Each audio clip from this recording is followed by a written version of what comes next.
अखेर आज जायकवाडीच्या उजव्या आणि डाव्या कालव्यातून सुटणार पाणी।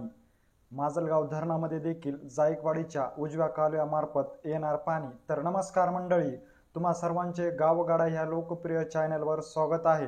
नगर नाशिक ह्या ठिकाणी गेल्या 8 दिवसांमध्ये झालेल्या जोरदार पावसामुळे जायकवाडीचे धरण हे तब्बल 32% 11 दिवसात भरल्याचं आपल्याला पाहण्यास मिळालेलं आहे।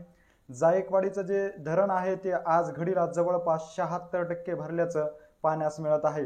त्यामुळे याचबरोबर जायकवाडीतून उजव्या व डाव्या कालव्यातून आज सायंकाळी 6 वाजता पाणी सोडण्यात येणार असल्याची माहिती संबंधित अधिकाऱ्याकडून देण्यात आलेली आहे। सध्या मराठवाड्यामध्ये जर पाहिलं तर पावसाने पाठ फिरवल्याचे चित्र आपल्याला पाहण्यास मिळत आहे। याचबरोबर बीड आणि जालना जिल्ह्यामध्ये सर्वाधिक पावसाचा खंड पडल्यामुळे खरीपाचे पिके आता शेतकऱ्याच्या हातून जाते की काय अशी परिस्थिती निर्माण झाली आहे। त्यामुळे आता जायकवाडीच्या उजव्या आणि डाव्या कालव्यामार्फत आता शेतीच्या खरीप पिकासाठी देखील पाणी सोडवण्यात येणार असल्याची माहिती सांगितली जात आहे।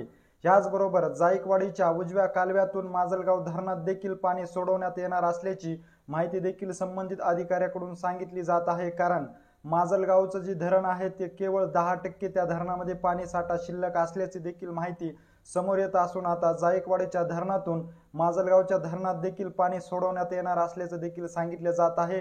आज सायंकाळी 6 वाजण्याच्या सुमारास जायकवाडीच्या डाव्या कालव्यात देखील पाणी सोडवण्यात येणार असल्याची माहिती जायकवाडीतील संबंधित अधिकाऱ्याकडून देण्यात आलेली आहे।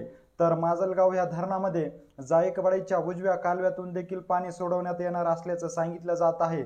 आज 16 जुलै असून 16 जुलैच्या ताज्या बातमीनुसार जायकवाडी धरण हे 76% भरलं असल्याची माहिती सांगितली जात असून आज जायकवाडीच्या धरणातून सायंकाळी 6 वाजता ह्या दोन्ही कालव्यामार्फत पाणी सोडण्यात येणार असल्याची माहिती सांगितली जात आहे। त्यामुळे आता माजलगावच्या धरणामध्ये देखील पाण्यामध्ये वाढ होणार असल्याचं देखील आपल्याला पाहण्यास मिळणार आहे।